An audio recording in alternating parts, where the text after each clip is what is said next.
اعوذ باللہ من الشیطان الرجیم بسم اللہ الرحمن الرحیم۔ میرے پیارے اسلامی اور مسلمان بھائیوں و معزز ناظرین کرام، اگر ویڈیو کسی ایسے چیز پہ بنائی جاتی ہیں جیسے گانوں پر بنائی جاتی ہیں یا اور کسی اور معاملے سے بنائی جاتی ہیں تو اس کو بہت جلدی لوگ پسند بھی کرتے ہیں، بہت جلدی وائرل بھی ہو جاتے ہیں، مگر دین اسلام کے ساتھ لوگ یہ اتنا شوق نہیں رکھتے، اتنے اس کے ساتھ دلچسپی نہیں رکھتے۔ یہ باتیں یہ گزرے ہوئے زمانے کے سمجھتے ہیں کہ یار یہ کوئی شخص ایسا ہے جو کو گزرے ہوئے زمانے کی باتیں کرتا ہے، تو وہ لوگ اس ایسی ویڈیوز کو اتنا پسند اور لائک نہیں کرتے۔ لیکن جب ہمارا مقصد بھی کچھ اور ہے کہ کوئی کرے نہ کرے ہم نے آنا ہی ہے، ہم نے یہ کام کرنا ہی کرنا ہے، تو میرے دوستوں بھائیوں،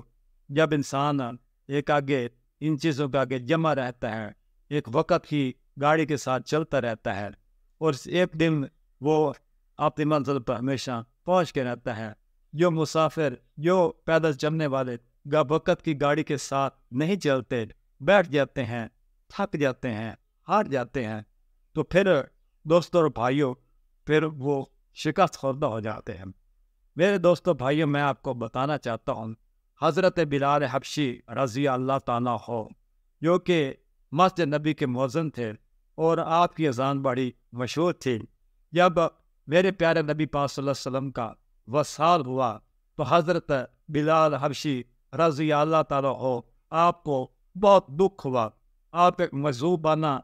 کیفیت سے دوچار ہو گئے، آپ گلیوں میں پھرتے تھے اور لوگوں سے کہتے تھے کہ لوگوں کہیں آپ نے اللہ تبارک تعالیٰ کے رسول کو دیکھا تو نہیں ہے؟ اگر کسی نے دیکھا ہے تو مجھے ان کا پتہ بتا دیجیے، مجھے ان کا ٹھکانہ بتا دیجیے تاکہ میں ان کی زیارت سے مشرف ہو جاؤں۔ تو یہ ہے حضرت بلال حبشی کی حضور پاک صلی اللہ علیہ وسلم کے ساتھ عقیدت اور محبت کی بات۔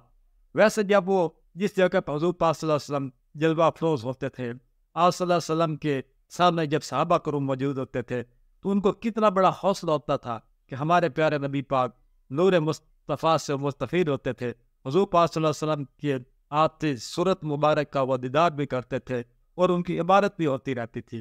مگر جب ہمارے پیارے نبی پاک صلی اللہ علیہ وسلم کا وصال ہوا، وصال ہونے کے بعد پھر صحابہ کرام کافی صحابہ کرام دل برداشتہ ہو گئے، تو حضرت بلال رضی اللہ عنہ ہیں، انہوں نے اس وقت میرے بھائیوں دوستوں مسجد نبی میں یہ اذان کہنا چھوڑ دی تھی، کیونکہ آپ بہت دل برداشت ہو گئے تھے۔ آپ نے کہا کہ آپ وہ بہاریں نہیں رہی، جیسے کہ وہ ہوتا ہے بلبل ہوتا ہے، وہ بہاریں چمن میں دیکھتا ہے، مگر یہ دور خزاں چمن میں آتا ہے، وہ کتنا افسردہ ہوتا ہے۔ تو یہی کیفیت حضرت بلال حبشی رضی اللہ تعالیٰ عنہ کی تھی کہ آپ نے مسجد نبی کی یہ اذان دینے سے آپ نے انکار کر دیا، کیونکہ آپ بہت دل برداشتہ تھے، آپ کا دل ہر وقت افسردہ رہتا تھا، ہر وقت مضطرب رہتا تھا، ہر وقت پریشان رہتا تھا، اور اس چیز کے آپ انتظار میں رہتے تھے کہ کہیں حضور پاک صلی اللہ علیہ وسلم کا یہ دیدار ہو جائے۔ تو دوستوں بھائیوں، اس لحاظ سے حضرت بلال رضی اللہ عنہ نے مسجد نبی کے اذان دینا چھوڑ دی اور شام کے کسی دیہات میں جا کر آپ وہاں پر رہائش پذیر ہو گئے، اور رہائش پذیر ہو گئے تو پھر حضرت ابوبکر صدیق کا دور آیا۔ حضرت ابوبکر صدیق نے بھی کوشش کی کہ حضرت بلال واپس تشریف لائیں اور اپنے عہدے کو سنبھالیں، اپنی ذمہ داری کو سنبھالیں، مسلمانوں کو پھر اکٹھا کریں اور مسلمانوں کو یہ کہ پھر ان کی اس مسجد کی آواز سے ان کو محظوظ کریں، ان کے دل میں سوز و گداز پیدا کریں، ان کے دل میں رقت پیدا کریں۔ تو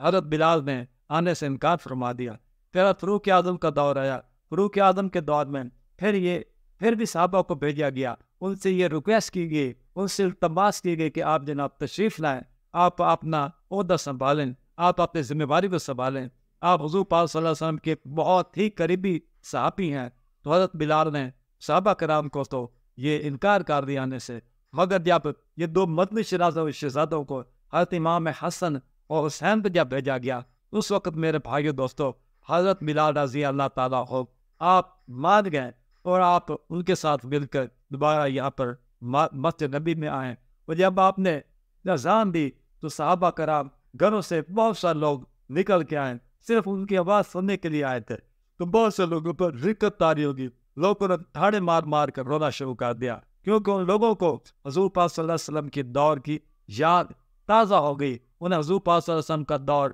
دوبارہ یاد آ گیا. اس لحاظ سے میرے بھائی دوستو, حضرت بلال حبشی کا بہت بڑا مقام ہے.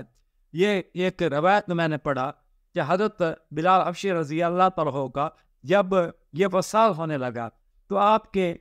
بہن ہیں, آپ کی بیوی ہیں, بیٹے ہیں, آپ کے اقارب ہیں, انہیں بڑا افسوس کا اظہار کیا. وہ رو رہے تھے کہ آپ ہم سے جدا ہو رہے ہیں, آپ ہم سے دور جا رہے ہیں, آپ ایسی جگہ پہ جا رہے ہیں کہ جہاں سے آپ کبھی واپس نہیں لوٹیں گے. تو حضرت بلال حبشی کو ان کو یہ جواب تھا, اور مجھے کون سی اتنی پریشانی ہے, تو مجھے تو تم مبارکباد دو, مجھے تو تم نے لاؤ بلاؤ خوشبو لگاؤ, مجھے سرمے لگاؤ میرے آنکھوں میں, مجھے نئے کپڑے پہناؤ, کیونکہ میں ایک اچھی وقت گھڑی آ گئی ہے. زندگی کے دوسرے لمحات ہیں وہ میرے اچھے نہیں تھے, اب یہ لمحات بڑے اچھے ہیں, کیونکہ میں نے جب اس وجود فانی سے یہ رہا ہو جانا ہے تو میں نے سیدھا حضرت محمد صلی اللہ علیہ وسلم کی خدمت اقدس میں, آپ کی محفل اقدس میں وہاں پر حاضری دینی ہے. میں تو حضور پاک صلی اللہ علیہ وسلم کے بعد جا رہا ہوں, تو مجھے اس وقت کسی بات کی کوئی پریشانی ہے نہیں ہے. تو دوستو یہ بھی ایک بات ہے, یہ صحیح ہے کہ الموت جسر یوصل الحبیب الحبیب,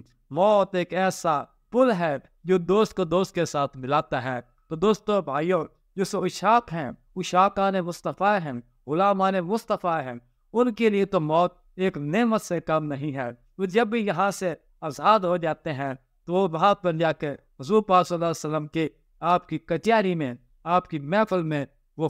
حاضر ہو جاتے ہیں. اس سے بڑھ کر انسان کی خوش نصیبی کیا ہو سکتی